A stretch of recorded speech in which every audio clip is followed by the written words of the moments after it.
돈이 될지도 모르는 과학 이야기 사이언스가 뭐니 시간입니다. 과학동화의 김태희 기자 나왔습니다. 어서 오세요. 안녕하세요, 교수님. 예, 기자님. 오늘은 이 주제를 보고 야, 이것도 과학 얘기였나 싶었던 흥미진진한 얘기를 가져오셨습니다. 오늘 주제 말씀 좀 주시죠. 네, 오늘은 명령과 명령에 복종하는 순간에 사라지는 책임감에 대해서 좀 이야기를 들려드리려고 합니다. 지난 4월 4일이죠. 헌법재판소가 윤석열 전 대통령을 파면했는데요. 현재 윤 전 대통령은 파면되는 거에 끝나지 않고 내란 우두머리 혐의로 현재 형사재판을 받고 있습니다. 네. 근데 이 재판을 받고 있는 게 단순히 이제 윤 전 대통령뿐만이 아닙니다. 김용현 전 국방부 장관, 박안수 육군 참모총장, 여인현 전 국군 방첩사령관 등의 군 주요 인사들부터요. 네. 조지호 경찰청장, 김봉식 전 서울경찰청장 등도 현재 기소돼서 12산 비상계엄에 관한 수사 및 재판을 받고 있습니다. 예. 그런데요, 교수님, 과연 이들이 직접 10월 3일에 국회나 선관위로 가서 출입을 통제하고 직접 내부로 들어간 사람들이었을까요? 그게 아니지 않습니까? 명령을 내린 사람들 아닌가요? 네, 맞습니다. 이들은 사전에 그 내란을 모의했거나 12월 3일에 국회와 선관위를 장악하라고 명령을 내렸던 사람들입니다. 예. 이 말인즉슨 그 명령을 받고 국회와 선관위로 간 군인들은 따로 있었다는 거죠. 그렇죠. 그런데 명령을 받았던 모든 군인들이 국회의 창문을 깨거나 선관위 전산실로 달려갔던 것은 또 아닙니다. 교수님께도 아시겠지만 선관위에 투입됐던 국군 방첩사령부의 일부 대원들은요. 작전을 거부했다라는 그때 당시 뉴스가 크게 보도되기도 했었어요. 네, 저도 기억납니다. 네, 이기현 더불어민주당 의원이 발표한 보도자료에 따르면요. 이들은 중앙선관위 서버 확보를 좀 지시받았었는데 당시에 이게 불법적인 지시라고 판단을 해서 인근 편의점에서 라면을 먹거나 주변을 배회하는 등 시간을 버렸고 그 사이 국회가 계엄 해제 요구 결의안을 통과시켰습니다. 저도 가장 기억 남는 게 편의점 근처에서 서성거리는 장면이 이 사람들 고심을 좀 하는구나 싶었어요. 네, 맞습니다. 선관위에 진입했던 대원들도요. 이 서버를 비롯해서 물품을 반출하지 않는 등 사실상 상부의 지시를 거부했었고요. 네. 이렇게 대부분이 명령에 복종한 반면에 분명 소수의 누군가가 불복했습니다.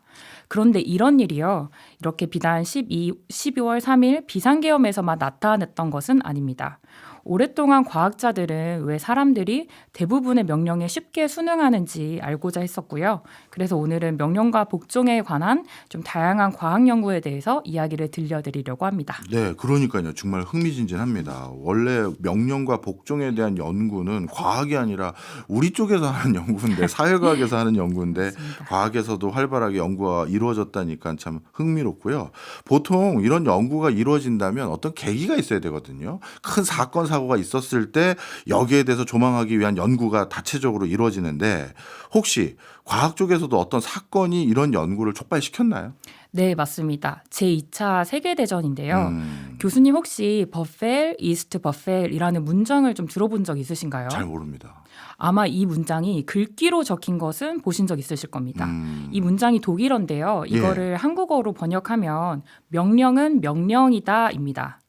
이게 제2차 세계대전이 끝나고 나서 나치 독일의 전쟁 지도자들에 대한 국제 군사 재판이었던 뉘른베르크 재판에서 나치 독일의 고위 간부들이 했던 말로 굉장히 유명합니다. 자신들은 정권과 상관이 내린 명령에 따랐을 뿐이니까 이 전쟁 범죄에 나는 책임이 없다라고 말을 하면서 이 문장을 얘기했었죠. 네.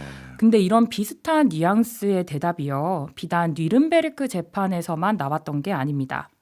교수님 혹시 뉘른베르크 재판을 제외하고요. 그 나치 독일의 전범 재판 중에 가장 유명한 재판이 무엇인지 알고 계신가요? 이건 알죠. 아이히만 재판 맞잖아요. 네, 맞습니다. 이 예루살렘에서 있었던 아이히만 재판인데요.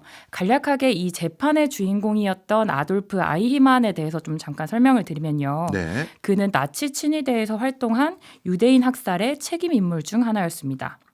특히 1942년에 최종 해결책이라는 이름으로 불렸던 유대인 대량 학살 계획의 책임자였죠. 예. 이 아이히만은 600만 명의 유대인들을 식별하고 집결시키고 이들을 가스실로 이동시키는 일을 맡았습니다.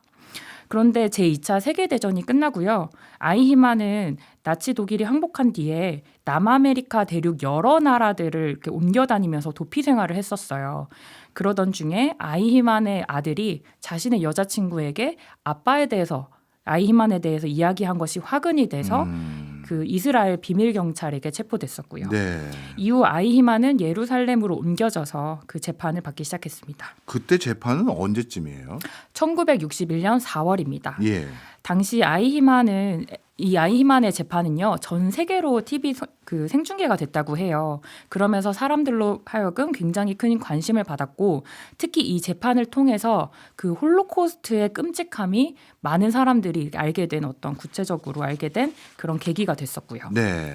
근데 이 아이히만도요 아까 그 뉘른베르크의 재판에서 나왔던 명령은 명령이다와 굉장히 비슷한 뉘앙스의 답변을 하면서 스스로를 좀 변호했습니다. 뭐라고 했나요? 나는 아무것도 한 게 없다.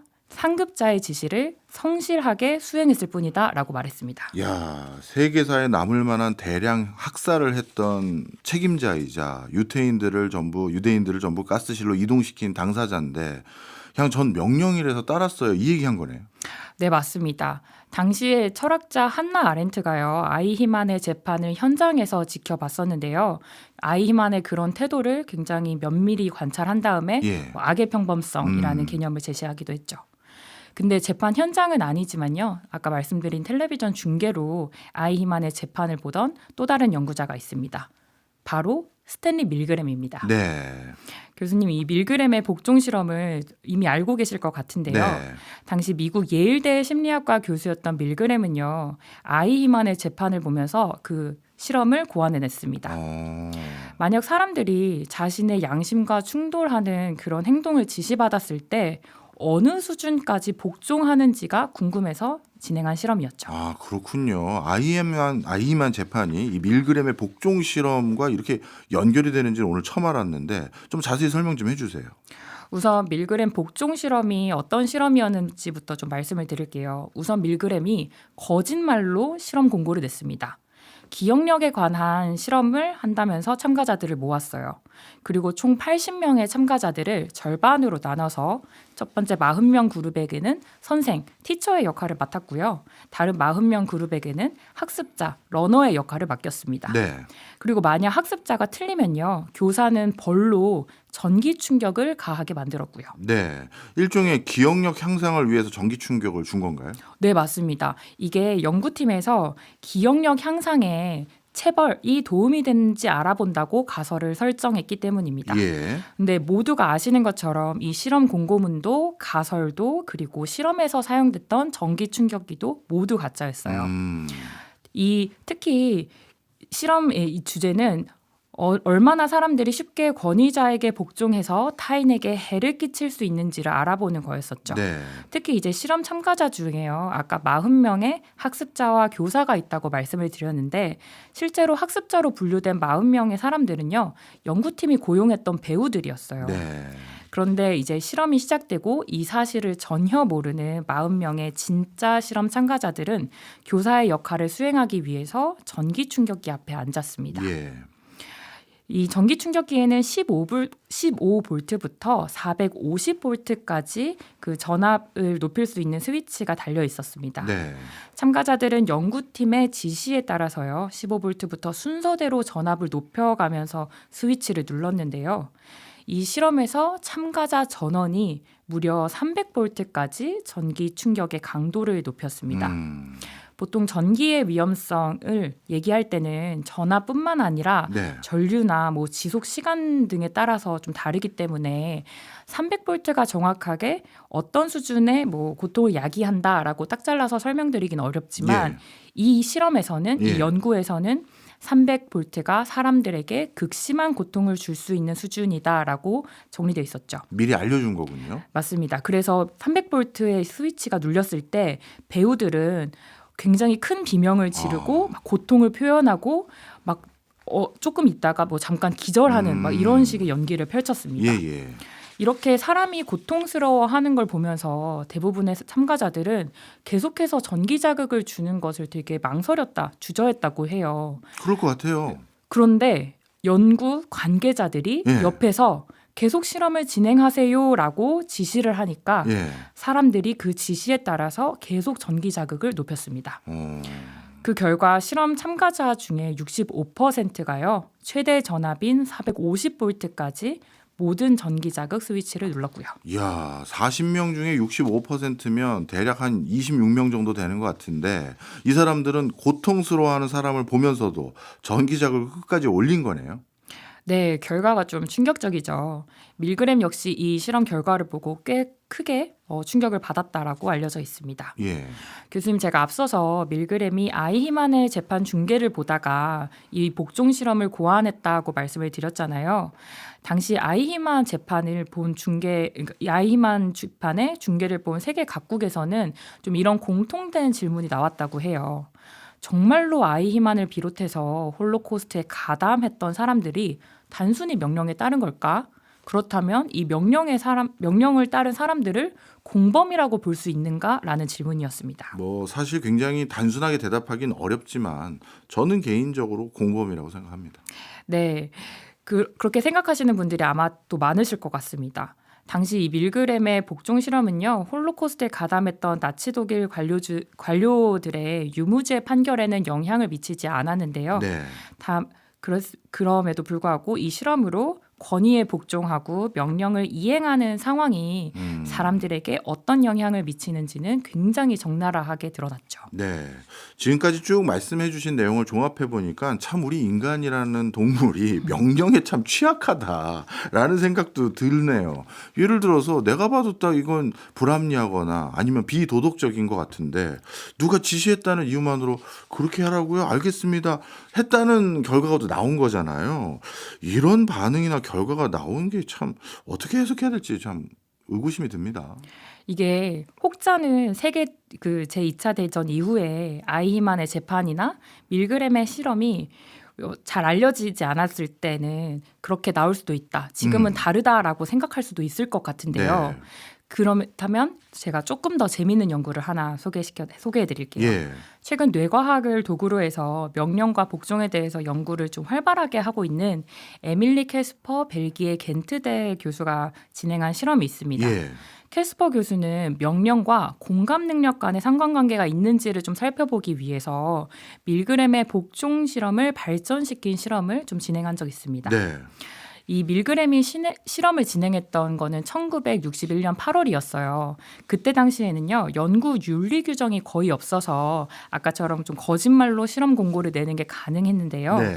현재는 다릅니다. 현재는 그 연구 윤리 규정에 따라서 참가자들에게 실험의 목적이나 방법, 그리고 이 실험을 진행했을 때 뭐 예상되는 위험이 있다라는 것들을 사전에 충분히 설명을 하고 또 거기에 대한 동의를 받아야 합니다. 예.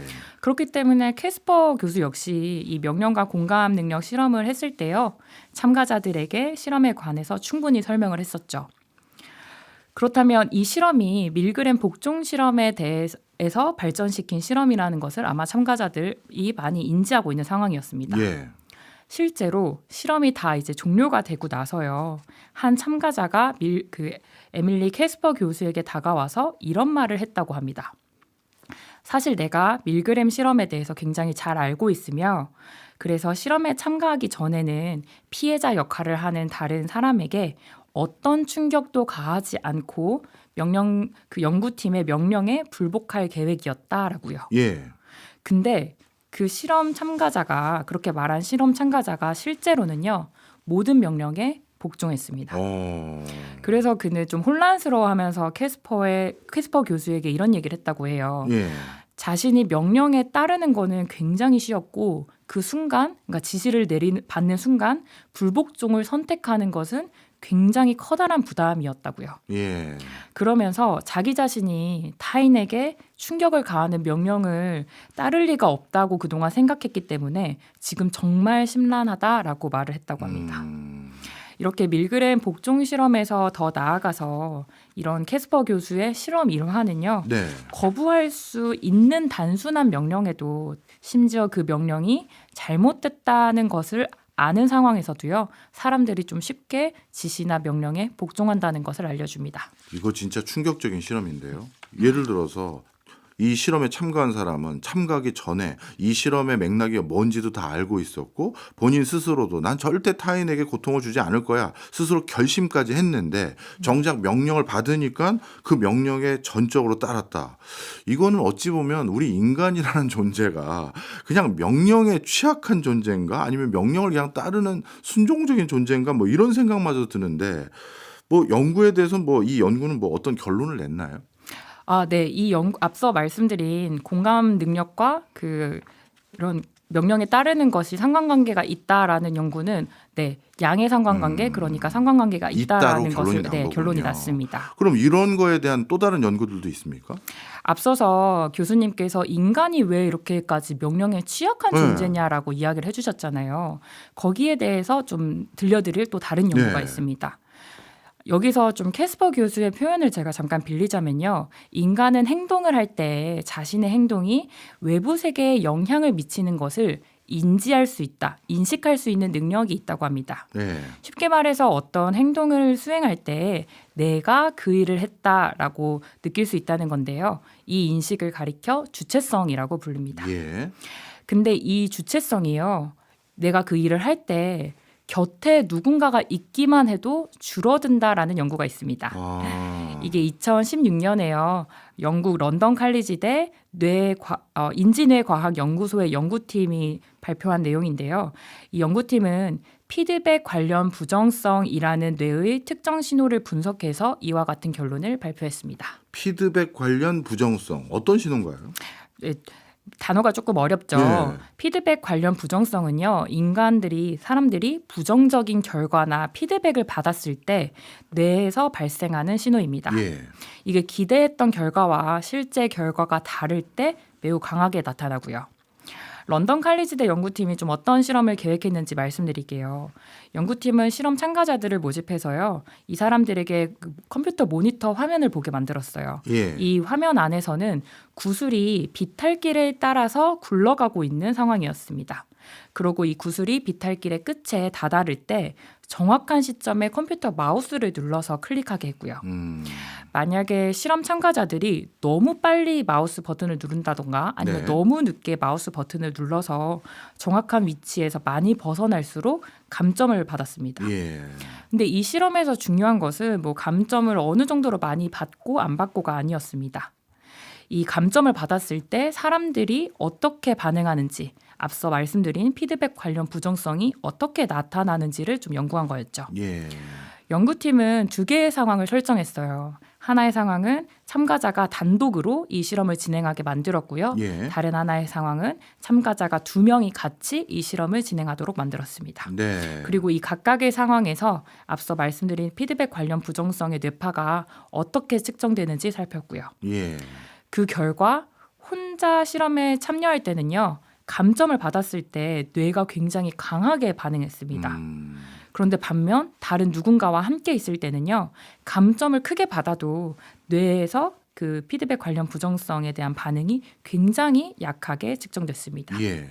즉 이거를 설명드리자면 사람들은 누군가와 함께 있을 때 자신의 행동 결과에 대해서 내가 덜 민감하게 반응하고 자신의 행동에 대한 책임감이나 주체성을 덜 느끼게 된다는 겁니다. 야, 진짜 흥미롭네요. 명령에 복종하는 상황은 아니더라도 누군가와 함께 있기만 해도 주체성이 사라진다. 이렇게 결론이 나는 것 같은데 이런 일이 왜 생기는 겁니까?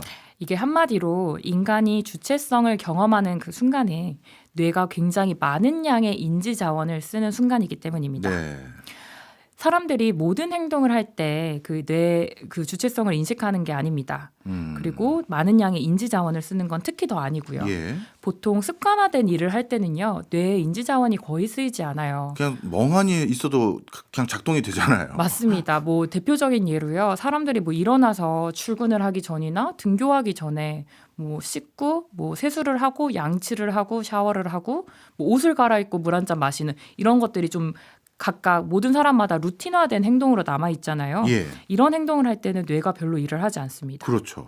뇌가 많이 쓰이지 않는데 반면 주체성을 인식하는 그 순간에는요.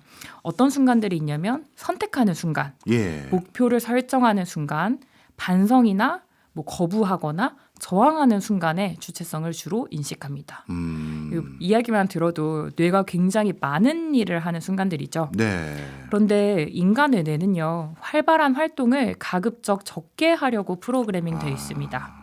이거는 우리 인간들의 뇌가 풍족한 인지 자원, 그만큼 충분한 인지 자원을 갖고 있지 않기 때문입니다. 네, 이해했습니다. 어찌 보면 뇌가 스스로 에너지를 아끼기 위한 성향으로 프로그램되어 있다 보니까 뭐 책임질 일 아니면 주체적으로 결정할 일에 대해서는 좀 회피하고 그래서 단순히 순응하려는 기질이 좀 생길 수 있다 이런 얘기인데 심리적으로도 또 어떤 요인이 있는지 밝혀진 게 있나요? 네, 있습니다.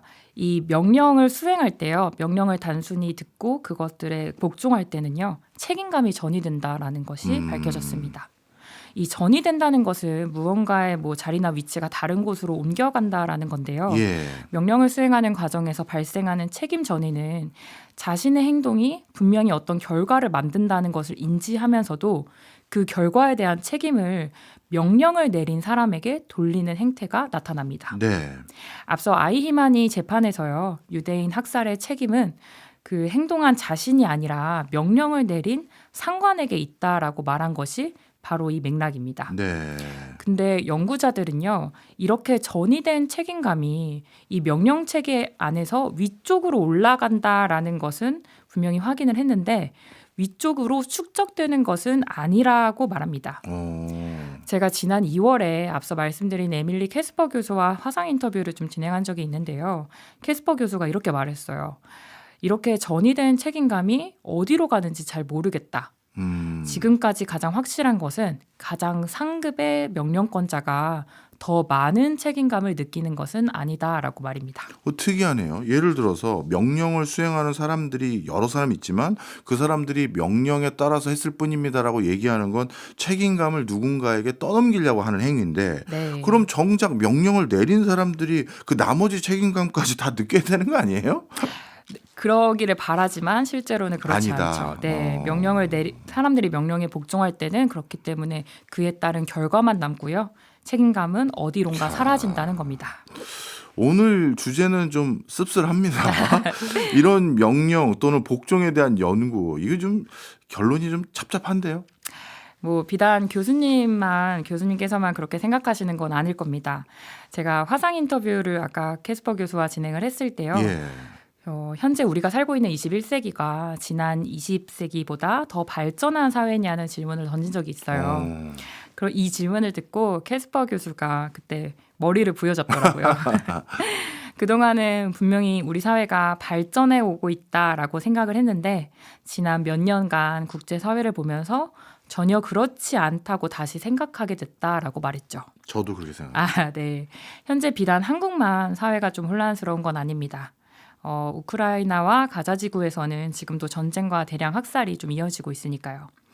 그동안 인류는 역사를 통해서 발전을 해왔고요. 또 그로부터 다양한 지식을 축적해 왔는데 이렇게 축적된 지식은 사람들로 하여금 오늘날이 과거보다 더 발전해 왔다라고 믿게 만들었습니다. 예. 그런데 최근 몇 년간 좀 지구에서 벌어지는 일들을 보면 안다는 것이 사람들에게 우월감을 줄 수는 있어도 더 나은 실천과 행동으로 이어진다는 보장은 없다는 것을 증명하고 있죠. 하지만 뭐 그렇다고 너무 많이 실망하거나 사람들은 원래 다 그렇다라고 좀 회의에 빠질 필요는 없는 것 같습니다. 예. 복종하는 것이 분명히 자연스러운 상황에서도 저항하는 사람들은 언제나 있어 왔고요. 예. 12.3 계엄 사태에서도 불복한 군인뿐만 아니라 군대에 맞서서 저항한 시민들이 국회를 지키기도 했으니까요. 그렇죠. 그래서 캐스퍼 교수도 앞으로는 뭐 저항하는 사람들에게 좀 더 초점을 맞춰서 연구를 진행해 나가겠다고 밝혔습니다. 예. 그렇다면 언젠가는 같은 상황에서도 다른 상황, 더 어려운 선택을 하는 사람들을 통해서 부당한 명령에서 어떻게 저항하는지를 배울 수 있는 날이 곧 올 거라고 생각합니다. 네. 오늘은 연구 차원에서 말씀 주셨지만 저는 개인 차원에서 우리 청취자분들에게 부당한 명령에 대한 대응법을 머릿속에서 미리 시뮬레이션 해보는 것도 현명하게 사는 게 아닌가 하는 생각도 같이 전달하고 싶네요. 지금까지 과학동아의 김태희 기자였습니다. 고맙습니다. 감사합니다.